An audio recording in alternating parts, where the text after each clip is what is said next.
Good morning, everyone, and happy Monday. I'm thrilled to be back with you after what feels like it's been a super long time since we've been together, but I'm sure some of you would say that it hasn't been quite long enough. We're going to wrap up Unit 1 today and tomorrow as we talk about St. John Baptist de La Salle and San Miguel before we review for your test tomorrow in those live sessions, your test on Wednesday, and then we'll launch into Unit 2 on Friday. You all have been doing great work, so I give you props for that, and finish out this unit strong and prepare, and don't be afraid to ask any questions that you might have. So you got a little dose of this at Summer Bridge with Mr. Meyer in talking about the life of St. John Baptist de La Salle. So some of this might be review, but then we're also going to build upon it to talk about the life of San Miguel, compare the two and discuss a number of similarities. And then you're going to have an opportunity to explore different aspects of our Lasallian charism before doing an activity tomorrow that's going to bring them all together. With that, then, let's launch into the life of St. John Baptist de La Salle. Will be our start. We'll move to San Miguel. We'll link their vocations because there are a lot of similarities. Obviously, San Miguel then followed within the order of Christian brothers. And then we'll talk about the context for your next task today and prep you for what's coming ahead this week. I'm going to give you a lot of dates and events, so feel free to pause the video at different points if you want to write down a date, whatever. I'm not going to be testing you specifically on dates for this exam, nor ever for the lives of these saints. I do that so you can contextualize the progress over time. What you should be noting, however, are some of those key themes and maybe any notes that you have of interest about what you see in the lives of these two holy men. From an early age, St. John Baptist de La Salle felt a call to the priesthood. Now, he was expected to become a high-level lawyer within society, but ultimately he was called to the priesthood. And so his family was initially supportive because they got him in connection with this really esteemed clergy role, where priests at this time in the 17th century were elevated within society. And he particularly would have a special role in connection with this one church so that the family would continue to be well-renowned and looked at in a positive light by others. De La Salle steps into this, but ultimately early on in his studies, when he goes to Paris and his family is in Reims, in 1672, and I know a number of you wrote about this with Mr. Meyer in Reflections over the summer, both of his parents died within 9 months of each other. And De La Salle, being the oldest of about 10 siblings, had to return to care for them and to settle the estate. Now, this was a change for him, but he was still able to make it work. So even in Reims, he was able to continue his education and progress as a forming priest at the time. So it was a slight setback, but ultimately he worked it out. A few years later then, in 1678, he was ordained in April, just shy of his 26th birthday, which is relatively young for a priest to be fully ordained, especially nowadays. Back then, it was a little more commonplace. But at the same time, he also became the executor of his spiritual director's will, which included, interestingly, looking after a school. And for De La Salle, being well-renowned now much later for education so strongly, he really had no intentions of touching education and was still felt wholly underqualified, and he was, to try and fulfill this will and carry out the functioning of these schools. But he did what he could for this first school. Arguably even more important, though, in the trajectory of De La Salle's life, in 1679, Adrian Nile showed up at the convent of the sisters with a message about the importance of education of poor boys in Reims and the need to provide for them. Nile, throughout De La Salle's life, would always have these great ideas and would be going out and starting schools, but was awful, absolutely awful at trying to run them functionally. He had no skill in that area. So that's where De La Salle stepped in. And he started to support this 1-2, which quickly spread the number of schools on a basis. But he realized that the support wasn't there for the teachers, for the school, the community building was really lackluster. So he started to host these daily meals at his home in 1680 to build community among them. And many outside critics and then other familial members looked down upon this and said, why are you bringing these teachers, especially those of poorer children within the city, into your estate? Like, you are an esteemed gentleman. De La Salle, though, really didn't care about that and was more interested in providing for the needs at hand. That then leads him in 1683. He still had a decent amount of wealth, and some of the other followers of his were calling him out for this and said, we don't understand how you can continue to hold on to this wealth if you believe you're going to place your full trust in God. So there was a horrible famine that winter. And De La Salle basically decided he was going to get rid of all of his possessions and turn that money over to those who needed it. And so what is equivalent to about $375,000 today was donated just in food and handed out to all those in the streets who needed it. And that gained a lot of respect. And it wasn't done for De La Salle to say, look at me. But he realized that, yes, if he was going to truly fulfill God's call and step into his holy vocation, he needed to strip away the excesses of his former life, as one might say. Now, parallel to this time, as the schools continue to grow, De La Salle is also on this mission of sorts that he believes he should start his own religious branch within the church. And so the brothers had started about at this time. And by 1687, De La Salle was able to convince the other brothers to elect a superior. However, the archbishop overruled this clerical obedience to a brother because De La Salle was and is still today the only Christian brother who was a priest. The other ones are non-priest brothers. And so he had to step back up into this role, even though he really didn't want to. He wanted to step back and be able to run the schools and not be seen as the leader. 1694, 13 men made perpetual vows. The two you'll see there that I just want to touch upon briefly. Stability in the society means that they're kind of expected to stay where they are unless told otherwise, and conduct the gratuitous schools, which means that the schools needed to be open to anyone who wanted to come.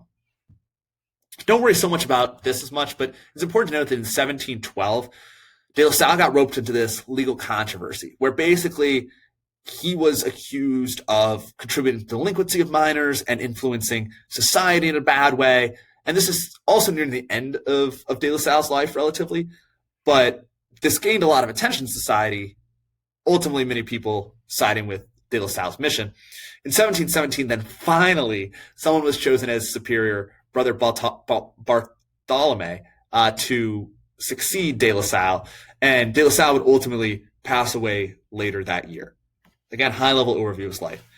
Quick one-slide look then at San Miguel. San Miguel then comes about 200 years later and is born in the mid-19th century in Ecuador. He's born in Cuenca, Ecuador. So he's coming into this, a very religious family relatively, and he quickly, early on, showed a huge, strong inclination to the faith.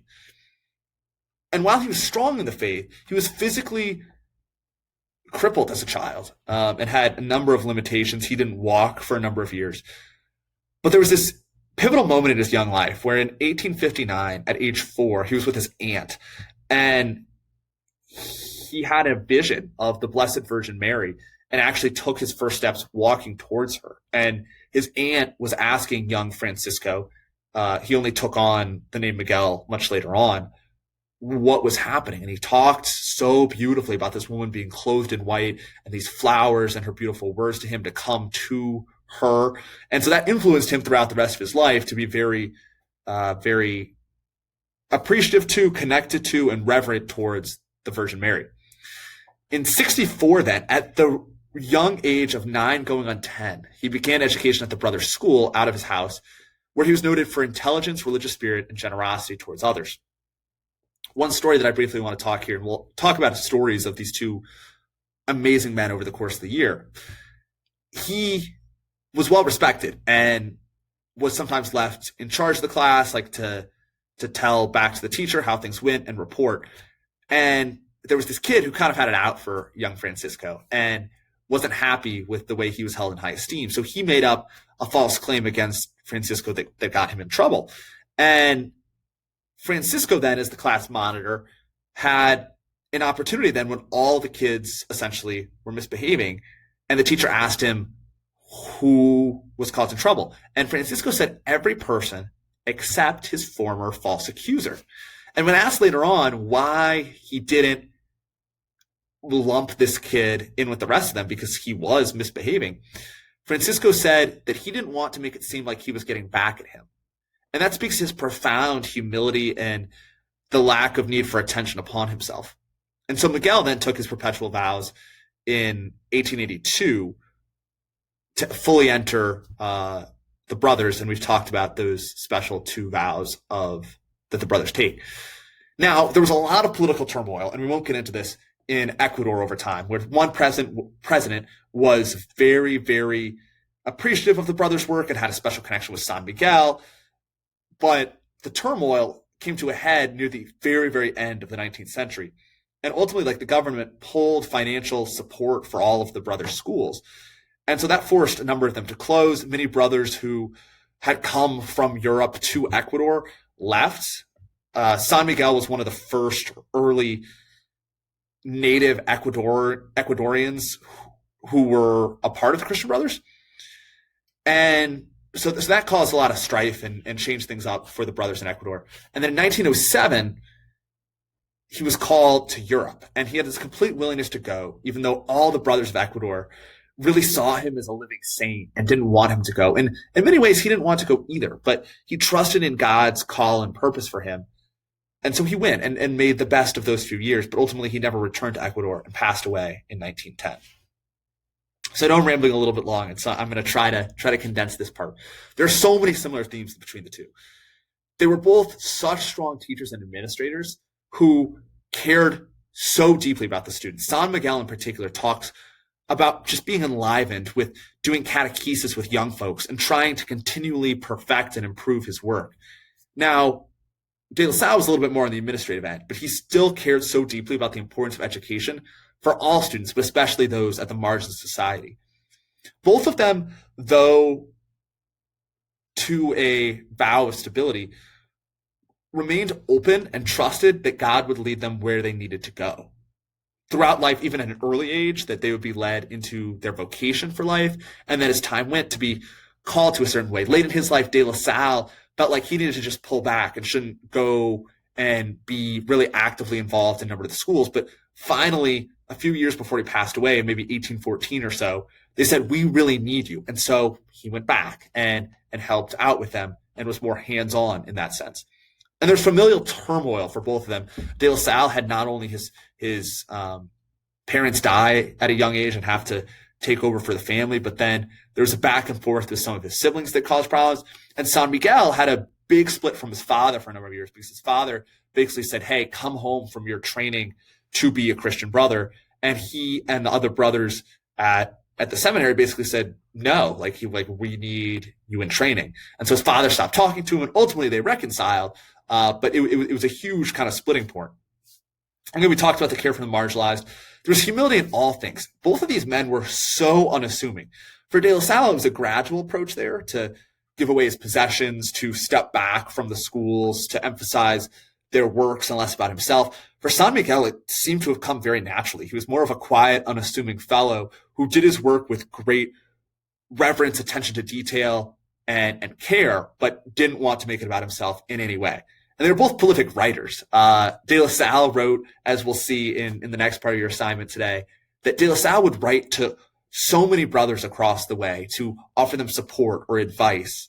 And then San Miguel, on the academic end, was well renowned for his translations, for his theological thoughts, and published a number of books, actually. And as part of their humility, that point on the left side, that they were reluctant leaders who stepped up when necessary and took the attention and the respect from their peers, but didn't seek it out. And I think that just speaks to the nature of the Lasallian Christian brothers today. After this presentation, you're going to be looking at two letters that De La Salle wrote to Christian brothers. In the first one, he says, quote, "Guard carefully against allowing yourself to act according to whim, because such behavior is a horror to God." In both these letters, you'll see De La Salle balance care for the brothers with also rebuking them for some activities or things they've done that run a little bit contrary to the mission. So follow the questions that are linked in the snapshot and jot down your answer to them, but also note what you find really interesting. You don't need to know the full context and stories of the back and forth with these particular brothers, but I want you to get a sense of who De La Salle was through his own writings. And that's going to be all for today, folks. After you do the letters, you're going to look at I think, a pretty neat interactive of the 5 principles of Lasallian education and to talk about the charism and how that's played out. And you'll finish with an exit ticket before tomorrow. You do a really neat illustrative infographic on the lives of these 2 men and the Lasallian tradition. If you have any questions, please feel free to reach out. Make sure to put any questions you have for our review sessions tomorrow in the exit ticket, preferably there, or you can email me directly if you want to. Those will be the starting point for those sessions tomorrow on Zoom. And then I'll kind of open the floor after we get through those to any other questions that you might have on your mind.